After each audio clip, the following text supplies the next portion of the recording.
Merci bien GKS TV. Pour répondre à votre question, je voudrais quand même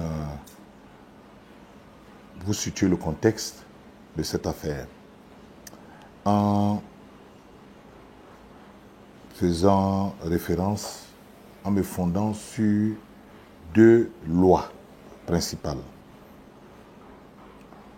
Je voudrais me fonder sur la loi qui organise les associations en Côte d'Ivoire. C'est la loi de 1960. Je vous donne les références à toute fin utile. C'est la loi numéro 60-315 du 21 septembre 1960 relative aux associations. Et puis, la deuxième loi, c'est la loi numéro 93-668 du 9 août 1993 relative aux partis et groupements politiques. Alors, ces deux lois organisent deux types d'organisations et de mouvements en Côte d'Ivoire. La loi sur les associations donne les conditions dans lesquelles une association peut être déclarée ou peut être admise en tant qu'association d'utilité publique. Et cette loi, naturellement, donne de manière spécifique les conditions dans lesquelles une association peut être dissoute. À ce niveau, je voudrais rappeler les dispositions générales sur les associations. Ces dispositions disent que l'association est un accord de volonté, c'est un contrat. Il résulte d'un contrat, lequel contrat doit être apprécié à l'aune des dispositions du Code civil. C'est-à-dire que ceux qui doivent, par exemple, participer à une association doivent en avoir la capacité. Et en plus de ça, la cause de l'association ne doit pas être illicite. Si vous contrevenez, dans le cadre d'une association, à ces exigences légales, l'association est nulle et de nul effet. La nullité, elle seule, simplement constatée par voie judiciaire, parce que généralement, en matière de convention, d'accord de volonté, les dispositions du Code civil disent que la nullité doit être constatée par le juge. Cette simple constatation n'entraîne pas ipso facto la dissolution de l'association. L'article 5 dit qu'une fois qu'il y a une nullité constatée et déclarée par voie judiciaire, par exemple, un décret, qui est un acte de gouvernement propre au chef de l'État, doit intervenir pour dissoudre l'association.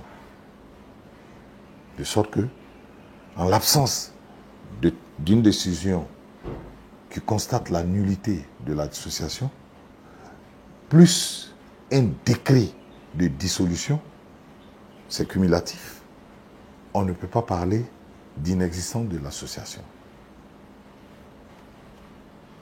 GPS, sur la base de son acte créateur, d'un de ses actes créateurs qui est le récépissé de dépôt de dossier au ministère de l'Intérieur, se présente dans le dit acte ainsi que dans ses statuts comme une association déclarée.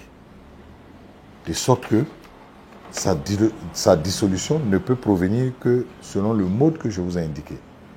À ce jour, nous n'avons jamais eu connaissance d'une décision qui a déclaré les statuts ou l'objet de GPS illicite pour avoir prôné ou fait la promotion de la haine raciale, ethnique, religieuse, ou pour avoir fait la promotion de la violence, en fait, toutes les causes illicites des conventions, on n'en a jamais eu connaissance, encore moins l'existence d'un décret de dissolution.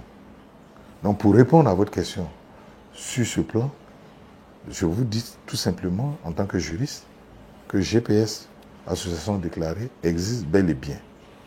Alors, j'ai eu l'impression que les gens ont fait une confusion entre GPS, association déclarée, et un parti politique. C'est pour ça que j'ai rappelé les deux lois. La loi sur les partis politiques est très claire.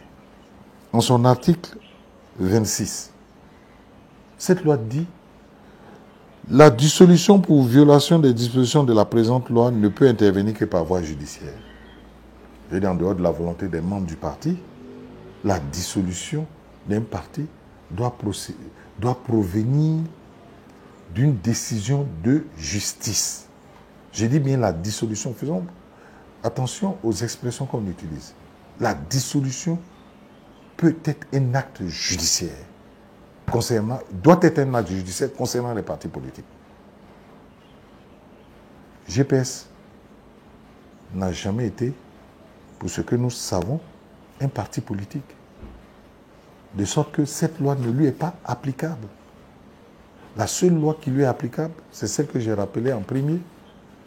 Celle que j'ai rappelée en premier, c'est la loi sur les associations.